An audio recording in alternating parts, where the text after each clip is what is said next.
말씀 앞에서의 우리의 다짐을 고백할까요? 시작. 오늘도 주의 말씀에 마음의 문을 엽니다. 말씀하여 주옵소서. 듣고 깨닫고 말씀대로 살겠습니다. 아멘. 우리가 지난 주일에도 이 다윗에 대한 이야기를 했는데, 다윗의 이야기였지만 좀 부끄러운 다윗의 이야기였죠. 그래서 그 다윗의 부끄러운 모습을 통해서 하나님의 시선을 우리가 주목해야 된다. 또 주님의 시선과 내가 마주치는 그 자리가 바로 회복의 자리이다. 이런 말씀을 나눴잖아요. 그래서 지난주의 말씀은 다윗의 연약하고 부족했던 부분을 우리가 교훈 삼아 우리가 하나님의 시선을 맞추면서 우리의 신앙생활을 해가자. 이게 반면교사 삼아 말씀을 적용하는 말씀이라고 한다면, 오늘 그래서 지난주는 우리가 사무엘 하 11장 1절에서 5절 말씀을 가지고 말씀을 나눴고, 오늘은 사무엘 하 5장 6절에서 12절 말씀을 통해서 말씀을 나누는데, 이 오늘의 말씀은 다윗의 잘한 모습이에요. 그래서 이걸 우리는 진면교사라고 하죠. 잘한 점을 우리가 본받아서 우리의 삶에 적용하자. 그래서 오늘 내용은 아주 다윗이 참 잘한 일이다. 다윗이 잘한 일을 우리가 손꼽아 보면 성경에 몇 가지 일들이 있는데요. 골리앗을 무너뜨린 일도 잘한 일이고, 또 하나님의 마음에 합한 자라 칭찬받은 것도 잘한 일이고, 또 하나님 사랑하는 마음으로 성전을 지으려 했지만 하나님께서 그 성전 짓기를 허락하지 아니하시니 그냥 에라 모르겠다 그냥 한 게 아니라, 그의 아들 솔로몬이 성전을 지을 수 있도록 모든 성전의 재료들을 이렇게 준비한 것도 참 잘한 일이잖아요. 그런데 오늘 우리가 읽은 이 김경수 지사님께서 읽어준 이 본문도 바로 왜 그래요? 다윗이 아침마다 사도 바울 얘기를 많이 하니까 이 고린도전서 이야기하면서 이게 입에 뱄어요. 근데 오늘 다윗인데, 다윗이 잘한 일이다. 여러분들, 다윗이 왕으로 세움 받기 위해서 기름 부음을 3번 받거든요. 그 첫 번째는 이제 초대 왕이었던 사울이 이제 하나님의 마음에 이제 너무나 속상하셨죠. 그래서 왕을 세운 것을 후회하시면서 사무엘 선지자에게 이새의 아들에게 가서 기름을 부어라. 그렇게 해서 기름 부은 사람이 바로 이새 말째 아들인 누구였습니까? 다윗에게 기름을 붓잖아요. 정말 형들에 비해서 너무 볼품없는 다윗이었지만, 그러나 그리고 목동 출신의 그렇게 잘나지도 못한 다윗이었지만 그렇게 기름 부음을 받았다고요. 근데 첫 번째 기름 부음을 받고 곧바로 왕이 됐습니까? 이미 사울 왕이 있는데요. 곧바로 왕이 된 것은 아니고 엄청난 풍비박산을 여러 가지 엄청난 시련을 겪잖아요. 그러면서 어떤 일이 있었습니까? 기름 부음을 받고 나서 이제 골리앗을 쓰러뜨리고, 그러면서 사울이 죽인 자는 천천히요, 다윗이 죽인 자는 만만이라 하면서 이제 막 다윗을 높여주니까 이 사울이 병적인 히스테리를 부리잖아요. 그래서 이제 이놈 다윗을 내가 죽여버리겠다고 해서 이제 다윗은 그 이후에 이제 도망자의 신세가 돼서 막 온갖 고초를 당하고 죽을 위험에도 처하게 되고 그러잖아요. 그러다가 이제 어디까지 피해 들어갑니까? 철천지 원수 나라였던 블레셋 땅으로 들어가서 목숨을 부지하기 위해서 어떻게 합니까? 막 침을 질질 흘리면서 막 미친 척 하기도 하잖아요.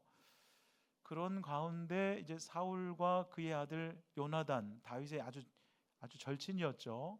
이 요나단이 이제 블레셋과의 전투에 나갔는데, 이 길보아 전투죠. 여기서 사울과 그리고 그의 아들 요나단이 전사를 하게 됩니다. 그러면서 이제 기름 부음을 받게 되잖아요, 헤브론에서. 근데 그때 유다 지파 중심으로 헤브론에서 기름 부음을 받아요. 이게 이제 사무엘하 2장에 나오는 내용이에요. 아까 처음 기름 부음을 받았던 것은 사무엘상 16장에 나오는 말씀이고, 두 번째 기름 부음, 사울 왕이 죽고 그 다음에 요나단이 죽고, 그리고 나서 유다 지파를 중심으로 헤브론에서 이제 왕으로서 또 기름 부음을 받죠. 그런데 이 두 번째 기름 부음을 받을 때에 이스라엘 전체 왕이 되지는 못했어요. 왜냐하면 이스라엘 나머지 지파 사람들이 사울 왕의 넷째 아들, 그러니까 요나단의 막내 동생 이스보셋이 살아 있었는데, 그에게 기름 부음을 받으니까 어떻게 됐어요? 이스라엘 땅에 두 왕이 있는 거예요. 유다 지파를 중심으로 이제 다윗 왕이 세워지게 되었고, 나머지 지파를 중심으로 이스보셋이 이제 왕이 되었다고요. 그런데 시간이 지나면 지날수록 다윗의 세력이 점점 강성해지고, 이스보셋을 따르던 그 다른 지파 사람들이 다윗 쪽으로 옮겨오거든요. 그리고 결국 사울의 넷째 아들 이스보셋은 암살을 당하고야 맙니다. 그렇게 해서 다윗이 30세에 헤브론에서 세 번째 기름을 받는데, 이때 기름 부음을 받는 것은 온 이스라엘 백성들의 왕으로 세움을 받는 기름 부음이었어요. 그래서 오늘 사무엘하 5장 6절로 12절을 읽었습니다만, 그 앞에 그 5장 1절에서 5절까지는 그 세 번째 기름 부음을 받는 온 이스라엘의 왕이 되는 내용이 기록되어 있는 것이죠. 그런데 온 이스라엘 왕으로 다윗이 세움을 받긴 했지만, 당시 이스라엘 백성들 전부가 다윗을 지지하는 것은 아니었어요. 왜냐하면 목동 출신의 이 다윗이 이 나라를 잘 이끌어갈 수 있을까 하는 의구심도 있었고, 그리고 사울 왕가를 추종했던 사람들은 다윗이 왕이 됐음에도 불구하고 마음을 열지 않았어요. 그리고 지금 헤브론이라고 하는 곳은 남쪽이고, 이제 이스보셋이 이끌었던 이스라엘 나머지 지파는 북쪽인데, 우리나라도 지금 많이 좋아졌습니다만 이 영남과 호남의 지역 감정이 있었잖아요. 근데 이스라엘은 이 남과 북의 지역 감정이 있었어요. 그러니까 이 남쪽에 있는 목동 출신의 다윗이 왕으로 세움받은 것에 대해서 못마땅하게 탐탁지 않게 여기던 사람들이 있었다는 거예요. 이런 상황 속에서 다윗이 이제 하나의 돌파구를 뚫어야 했는데, 그게 무엇이냐면 여부수 종족이 머무르고 있었던 이 예루살렘이거든요. 예루살렘. 우리 지금 예루살렘 하면 되게 중요한 자리잖아요. 근데 이 가나안 원주민들 가운데 이 여부수라고 하는 종족이 예루살렘을 차지하고 있었어요.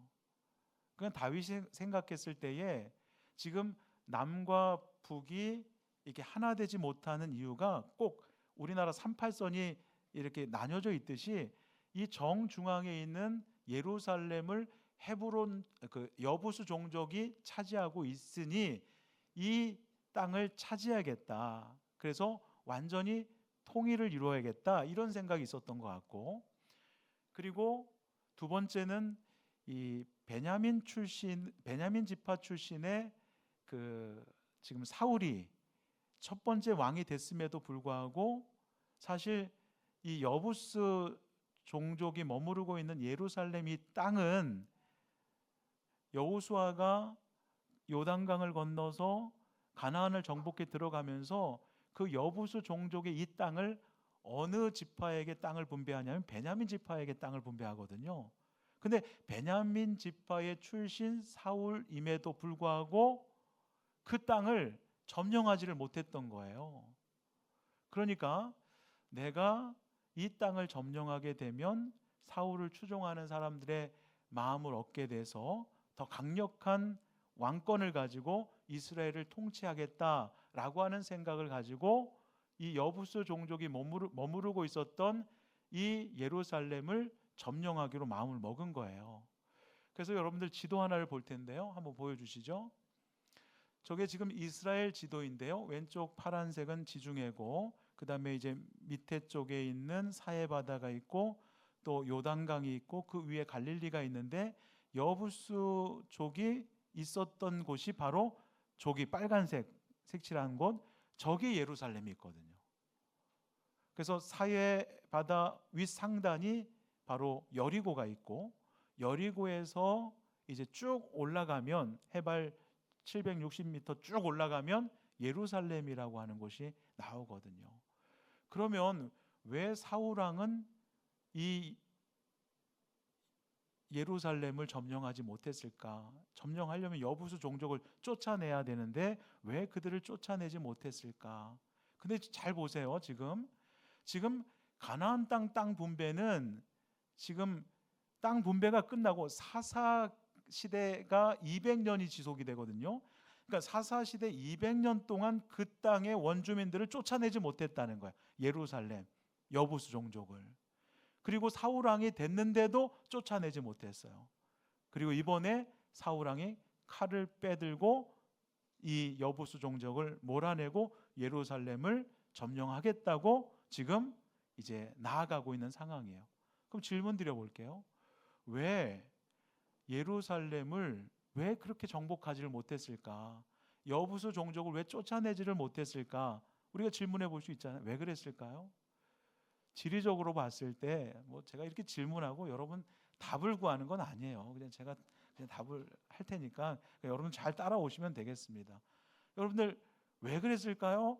지리적으로 예루살렘은 천의 요새입니다. 천의 요새. 성지순례를 갔다 오신 분들은 아시겠습니다만 이 감난산 자락에서 예루살렘은 이렇게 올라가 있어요. 그게 이제 해발 760m 고지대이거든요. 그리고 이 남쪽에는 흰놈 골짜기가 아주 깊숙이 파여 있고 오른쪽에는 감난산과 이 예루살렘 사이에 기드론 골짜기가 깊게 파여 있으니 어디 적군이 그 여부수 종족을 몰아내려고 해도 천혜의 지리적 요새를 가지고 있으니까 점령할 수가 없었던 것이죠.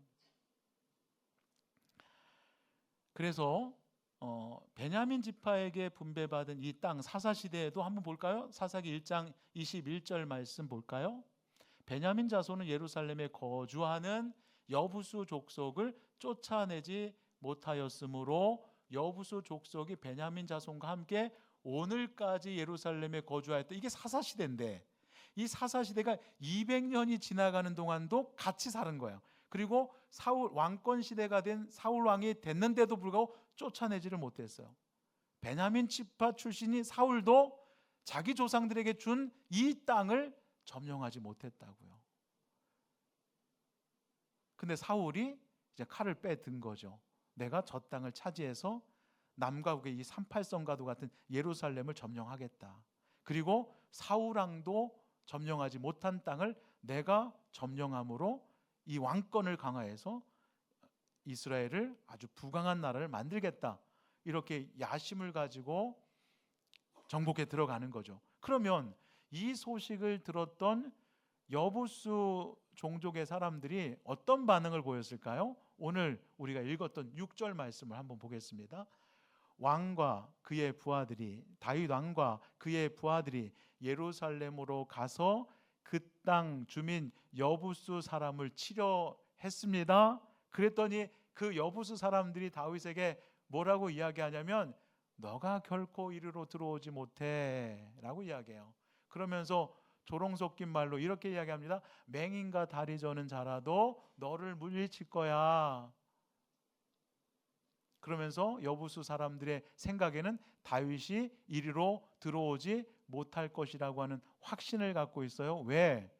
믿는 구석이 있는 거죠. 우리는 지리적으로 쉽게 너희들이 정복할 수 없는 땅이야. 한번 들어오려면 들어와봐.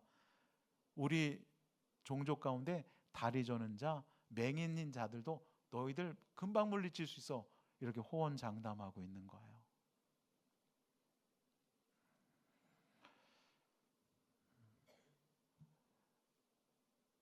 여러분들 믿는 구석이 있다 그랬잖아요. 여부수 사람들이. 그리고 아주 철옹성과 같은 난공불락과 같은 이 예루살렘, 이 고지대에, 그러니까 막 자신만만한 거죠. 그런데 중요한 걸 한번 말씀드릴게요. 뭐냐면 그 철옹성 같은 예루살렘도 당연히 뭐가 있을까요? 빈틈이 있는 거예요. 빈틈이 있습니다. 약점이 있습니다. 취약한 부분이 있습니다. 우리는 그것을 아킬레스건이 있다. 아킬레스, 아주 사람에게 있어서 그거 하나 딱 치면 푹 쓰러지는 곳이 있는 거예요. 예루살렘도 완벽하게 천의 요새이긴 했지만 거기에는 무엇이 있다? 취약한 부분이 있었던 거예요. 여러분들, 고지대의 약점이 뭡니까? 높은 곳의 약점은 물을 구하기가 쉽지 않아요. 그래서 여부수 사람들도 이 물을 구하려면 예루살렘 성 밖에 있는 기온 샘물에서 물을 길어다 먹었거든요.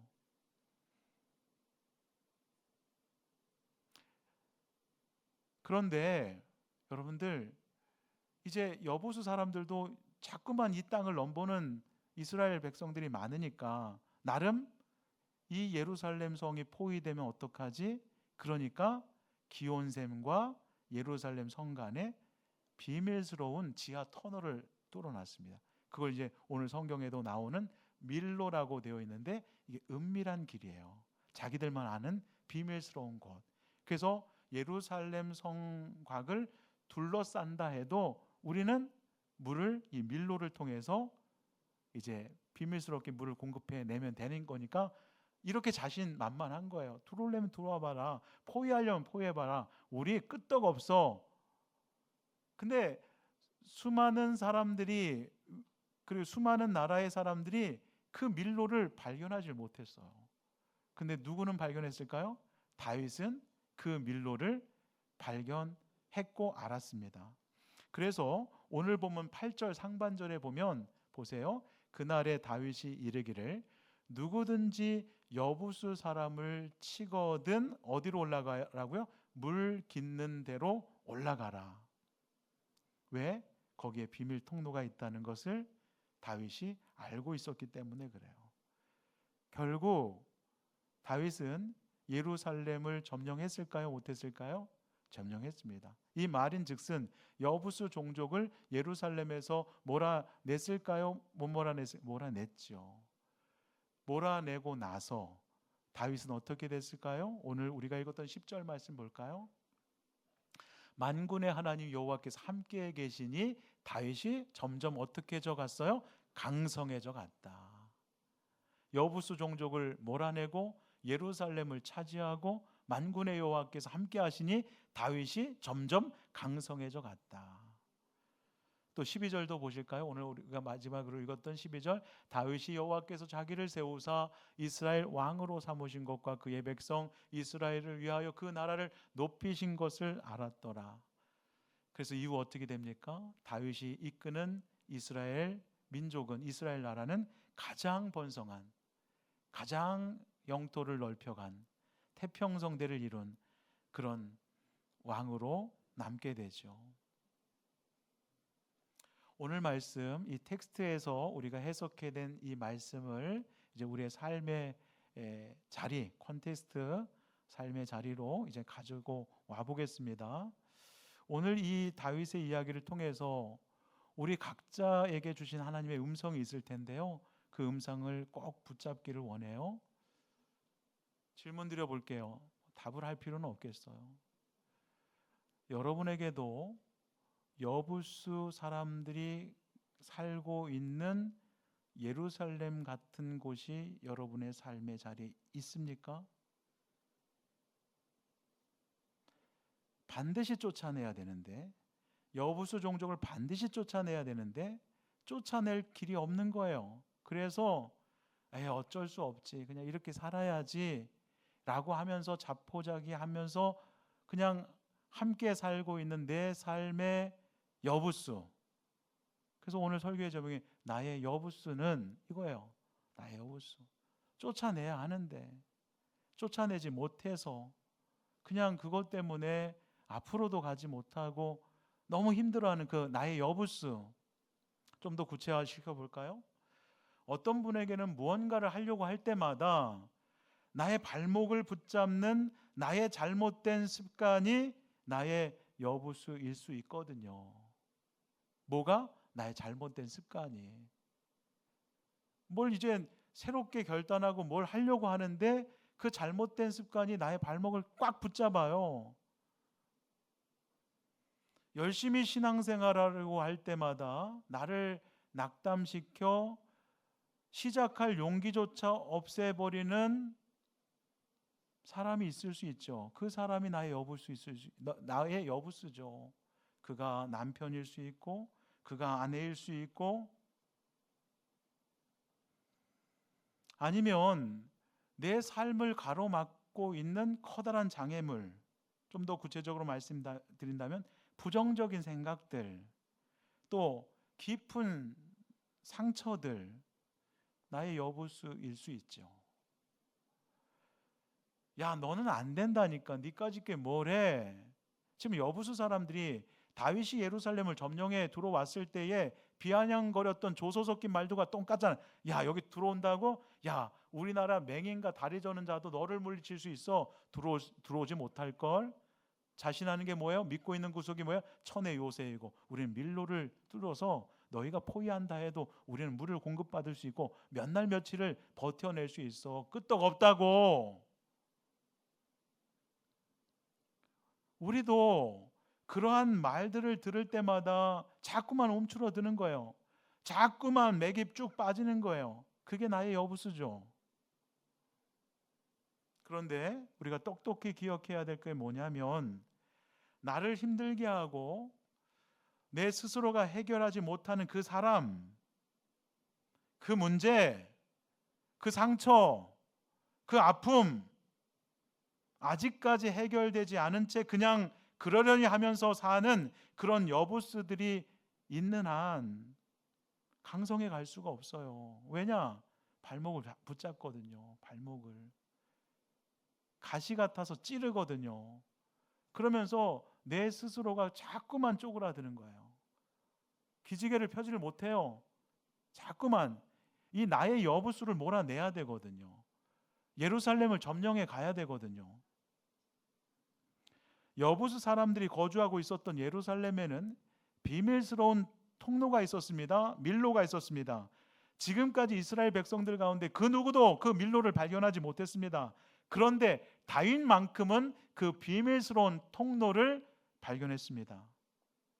그러니까 쉽게 그 밀로를 통해서 예루살렘을 점령하고 있었던 여부수 종족은 다윗이 알 거라고 하는 생각을 전혀 갖지 못했겠죠. 그래서 그냥 무방비 상태에 있었겠죠. 그런데 그 밀로를 찾아서 그 밀로를 뚫고 쉽게 예루살렘을 점령할 수 있었고 여부수 종족을 몰아낼 수 있었다. 마찬가지입니다. 내 삶을 힘들게 만드는 그 어떤 장애물, 그 어떤 문제를 할지라도 반드시 거기에는 뭐가 있다? 밀로가 있어요. 취약한 부분이 있고 약점이 있다고요. 잘 보면 보이는데 잘 보통의 사람들 못 봐요. 그 약점이 잘 안 보여요. 내가 반드시 뚫고 들어갈 수 있는, 반드시 내가 점령할 수 있는 그 밀로, 그 취약한 점, 그 약점, 아킬레스건이 있는데 누군가는 보는데 많은 사람들이 그걸 못 봐요. 어떻게 하면 보일까요? 기도하면 보입니다. 기도하면 보여요. 하나님 앞에 지혜를 구하면 보이기 시작합니다. 여러분들 보여야 점령할 수 있어요. 보여야 여부수 종족을 쫓아낼 수가 있어요. 그렇다면 다윗은 도대체 어떻게 그 밀로를 발견할 수 있었을까 하는 거예요. 아마도 골리앗과의 싸움에서 그가 터득한 어떤 방법이 있지 않았을까라고 하는 생각을 나름 해보는 거예요. 여러분들 골리앗 앞에 선 다윗은 처음에는 사울이 갑옷을 입혀줬는데 옷에 맞지 않으니까 거추장스러워서 다 벗고 갔잖아요. 들고 갔던 것은 양치기 목동으로서 나무 막대기 하나와 그리고 그것을 이렇게 돌릴 수 있는 그런 어떤 돌 몇 조각 요거잖아요. 막대기와 돌 몇 개 들고 간 거예요. 이거 다윗이 잘하는 거였거든. 요거 들고 간 거야. 그에 비해서 골리앗은요, 노트구를 썼습니다. 50kg가 넘는 노스로 그냥 무장을 한 거예요. 갑옷을 입고 신발까지도, 무릎까지도 보호할 수 있는 모든 것을 아주 철통 보완했어요. 그리고 골리앗 앞에는 누가 있느냐? 온갖 무기로 무장한 병사들이 지키고 있습니다. 가만히 보세요. 다 막혀 있습니다. 사방이 다 막혀 있고 완전 무장했고, 그런데 이 골리앗에게도 무엇이 있었습니까? 약점이 있었던 거예요. 그 약점이 뭡니까? 얼굴 중에 요 정수리 이마. 다윗은 그곳을 타켓으로 여겼습니다. 그리고 물맷돌을 돌리다가 차! 주무시는 분들 일어나세요. 팍!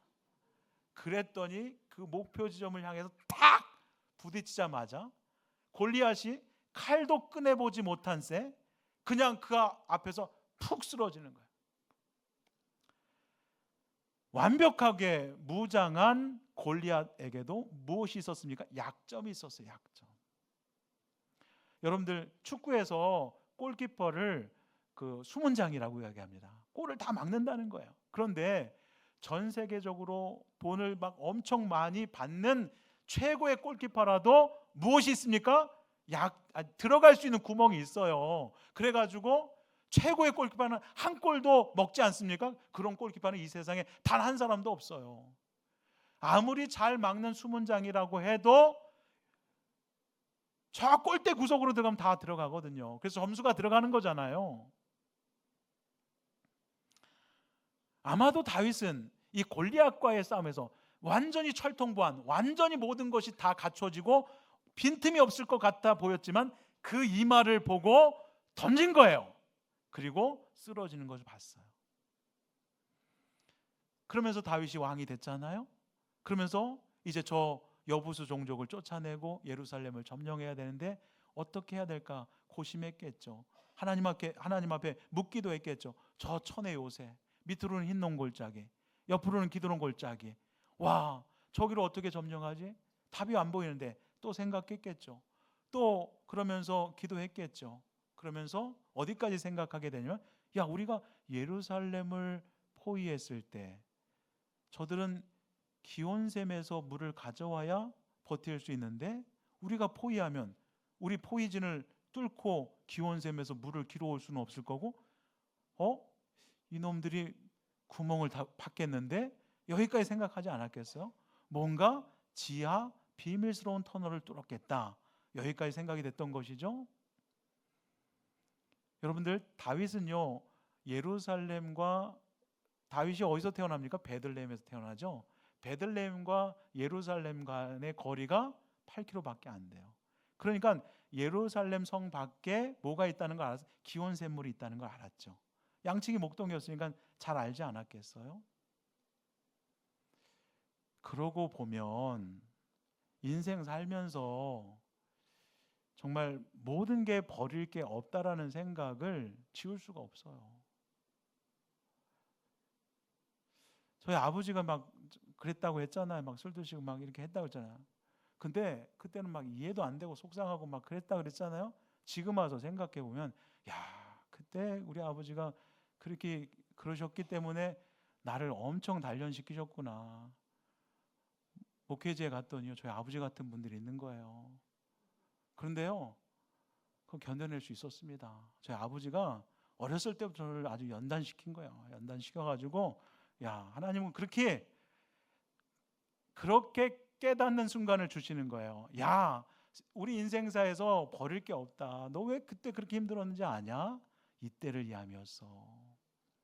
잘하면 잘하는 대로, 못하면 못하는 대로, 성공하면 성공하는 대로, 실패하면 실패하는 대로, 누군가에게 치이면 치이는 대로, 누군가의 칭찬을 받으면 받는 대로, 욕을 먹으면 먹는 대로, 어느 순간 이때를 위함이었구나 라고 무릎을 칠 때가 있다는 거예요. 그런 타이밍이 있다는 거예요.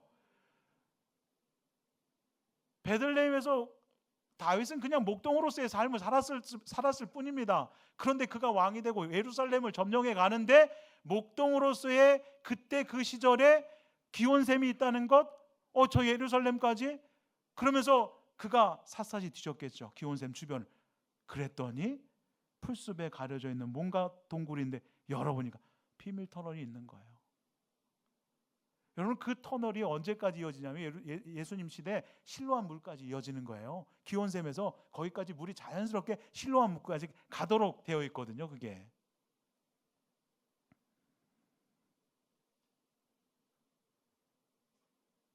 곰곰이 생각하다가 하나님 앞에 묻다가 자기의 지나온 삶을 보다가 야, 기온샘도 저 고지대까지 물 어떻게 비밀스러운 뭔가 터널이 있겠구나. 여기를 통해서 움직였겠구나. 마찬가지입니다. 우리를 힘들게 하는 것들이 있죠. 내 힘으로 안 되는 것들이 있죠. 그게 우리의 여부수예요.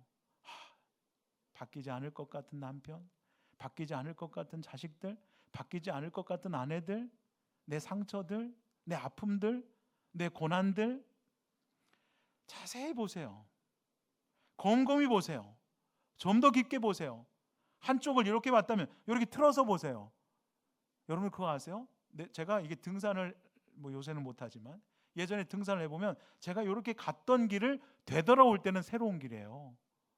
근데 우리는 항상 이 길만 다니는 거예요. 직진만. 그런데 요렇게도 다녀보고 저렇게도 다녀보고 위로도 보고 아래로도 보고 요렇게 보는 게 중요하다고요. 내 남편도 요것만 보지 말고 뒷머리를 보시고 옆면도 보시고 그렇게 하시라는 거예요. 그러면 뭔가 보이지 않던 것이 보인다고요. 물론 내 지혜와 지식에는 한계가 있어요. 그래서 우리는 하나님 앞에 무엇에다 기도한다고요. 하나님 앞에 지혜를 구한다고요. 그러면 지혜를 주신다는 거죠. 야고보서 말씀을 보니까 야고보서 1장 5절의 말씀을 보니까 너희 중에 누구든 지혜가 부족하냐? 아직도 밀로를 발견할 수 없느냐? 하나님 모든 사람에게 후히 주시고 꾸짖지 아니하신 하나님 앞에 지혜를 구해라. 그러면 주신다. 주신다는 건 그 지혜를 가지고 그 취약한 부분, 그 약한 부분을 발견하게 된다. 저는 칭찬과 웃음에 약하거든요. 이번 주 중에 저희 아내가 막 웃으면서 막 다가오는 거예요. 거기서 좀 녹아버렸습니다. 녹아버렸어요. 오래 가지 않아서 그렇지 전 녹아버렸습니다. 그래서 이제 하루에를 맺고 끝날 때 또 얼굴이 좀 심각. 여보 이게 유효기가 하루뿐이 안 되는 거야 이거? 그랬더니 아니 오늘 상황이 그렇다고 내일 또 한번 해보겠다고 했는데 그냥 웃음과 그 밝게 웃는 칭찬에 녹아지는 거야. 그거 제 아내한테 제가 저의 밀로를 가르쳐 주겠어요. 그거 공격해 보세요. 그냥 다 나옵니다. 다 나와. 왜 웃지 않으세요? 다 나온다.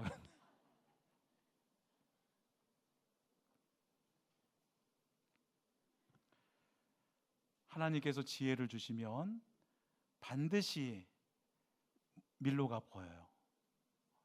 8월 마지막 주 주일인데요. 오늘까지 살아오면서 후회스러운 것이 무엇이 있습니까? 계획한 것이 있는데 이루지 못한 것들이 무엇이 있습니까? 200년이 넘도록 여부수 종족을 몰아내지 못하고 예루살렘을 점령하지 못한 이스라엘 백성들과 같이 여러분에게 그와 같이 완고하게 자리 잡고 있는 그 여부수는 무엇입니까? 아직도 내 안에 남아서 나를 힘들게 하는 것을 넘어서서 뭘 할 때마다 나의 발목을 잡고 앞으로 나아가지 못하는 그 여부수가 무엇입니까? 하나님께서 주신 힘으로, 하나님께서 주신 지혜로 그 여부수를 몰아낼 수 있는 밀로를 발견하시고 반드시 여부수를 몰아내야 합니다. 그리고 예루살렘을 차지해야 합니다. 그렇지 않으면 안 돼요. 여러분들 사사기 2장 3절 말씀을 볼까요? 1절부터 2절부터 3절까지 보겠습니다. 일부 예배 때는 3절 봤는데 1절부터 여호와의 사자가 길갈에서 복임으로 올라와 말하되 내가 너희를 애굽에서 올라오게 하여 내가 너희의 조상들에게 맹세한 땅 가나안 땅이죠. 들어가게 하였으며 또 내가 이르기를 내가 너와 함께한 언약을 영원히 어기지 않겠다 이 약속을 주셨어요. 2절 말씀 보겠습니다. 너희는 이 땅의 주민과 언약을 맺어서는 안 된다. 가나안 원주민과 언약을 맺지 말라고 했잖아요. 그의 제단을 헐어라. 말씀하셨잖아요. 그런데 너희가 내 목소리를, 나의 명령을 듣지 아니하였으니 어찌하여 그리하였느냐, 이렇게 말씀하셨어요. 그리고 3절 말씀 보세요. 그러므로 내가 또 말하기를 내가 그들을 너희 앞에서 쫓아내지 아니하리라. 여기서 그들이 누군지 아세요? 여부수 족속. 여부수 족속. 그러니까 쫓아내지 않으니 머물러서 어떻게 한다는 거야? 너희 옆구리에 무엇이 될 것이다? 가시가 될 것이다. 그들의 신들이 너희가 무엇이 될? 올무가 될 것이다. 여러분들, 여부수는 타협할 대상이 아닙니다. 타협하는 순간 우리에게 가시가 됩니다. 그리고 우리에게 올무가 됩니다. 우리의 방해거리가 됩니다. 전진해 가기 위해서는, 내 삶의 변화를 이루기 위해서는 그렇다고 그냥 총으로, 칼로 때려잡을 수 있는 게 아니에요. 지리적 천의 요소이기 때문에 지혜가 필요합니다. 지혜. 밥상을 잘 차려놓고 뭘 이야기하려고 할 때도 좋은 어투가 있고, 또 설득력 있는 어투가 있고, 그리고 남편이 좋아하는 게 있고, 아내가 좋아하는 게 있고, 그런 지혜를 가지고 접근하면 다 나온다 그랬잖아요. 다 나온다. 그런데 강대강으로 맞서니까, 칼과 칼로 맞으면 거긴 불꽃만 튀는 거예요. 지혜를 구하십시오. 이쪽으로 보지 말고 이쪽도 보시고 밀로를 발견하십시오. 내 남편이 넘어뜨릴 수 있는 그 밀로를 발견하십시오. 그 취약한 부분을 발견하십시오. 그렇다고 또 여기 듣고 있는 남편분들, 또 아내분들은 내 취약점은 절대 내놓지 않겠다고 하는 분들인데, 하나님의 지혜 앞에는 다 무너지게 되어 있어요. 그러니까 또 구하시고 또 구하시면 반드시 그 취약한 부분을 이건 자녀들의 문제도 마찬가지예요. 상처의 문제, 여러 가지 관계의 문제, 이 모든 문제들을 이 여부수 정복해내야 합니다. 그러지 않으면 가시가 돼서 우리를 찔러요. 올무가 돼서 우리를 붙잡습니다. 그럼 안 돼요. 그러니까 반드시 이것을 우리는 점령해 가야 한다. 그래야 여부수 종족을 몰아내고 예루살렘을 차지했을 때 만군의 여호와 하나님께서 다윗과 함께 하시니 다윗이 점점 강성해져 갔더라. 다윗이 이끄는 이스라엘 나라가 더 태평성대하게 됐더라. 우리 모두가 내 안에 있는 여부수들을 몰아내시고 예루살렘을 점령함으로써 다윗과 같이 우리 모두가 승리자가 되시기를 주님의 이름으로 간절히 축원합니다. 기도하겠습니다. 하나님 아버지, 오늘 말씀을 통하여 나의 여부수, 내가 점령하지 못한 예루살렘에 대해서 말씀을 상고했습니다. 하나님 앞에 지혜를 구하고 기도할 때마다 그 취약한 밀로를 발견함으로 점령에 들어가 예루살렘을 차지하게 하옵소서. 하나님 아버지, 지혜를 구할 때마다 후히 주시는 하나님의 은혜를 깨달아 알게 하옵소서. 우리에게는 수많은 여부수들이 있습니다. 말 못할 상처, 말 못할 아픔들, 관계의 틀어짐, 신앙의 문제, 물질의 문제, 건강의 문제, 자식들과의 문제, 남편과 아내와의 문제, 교회 공동체 안에 믿음의 지체들과의 문제, 이 모든 문제는 우리가 점령해 가야 하고 또한 이겨내야 될 여부수요 예루살렘입니다. 하나님께 지혜를 구할 때마다 그 밀로를 찾아내 지혜롭게 대처하게 하시고 쉽게, 손쉽게 하나님의 은혜로 점령해가 그 약속의 땅을 차지하게 하옵소서. 예수님의 이름으로 기도하옵나이다. 아멘.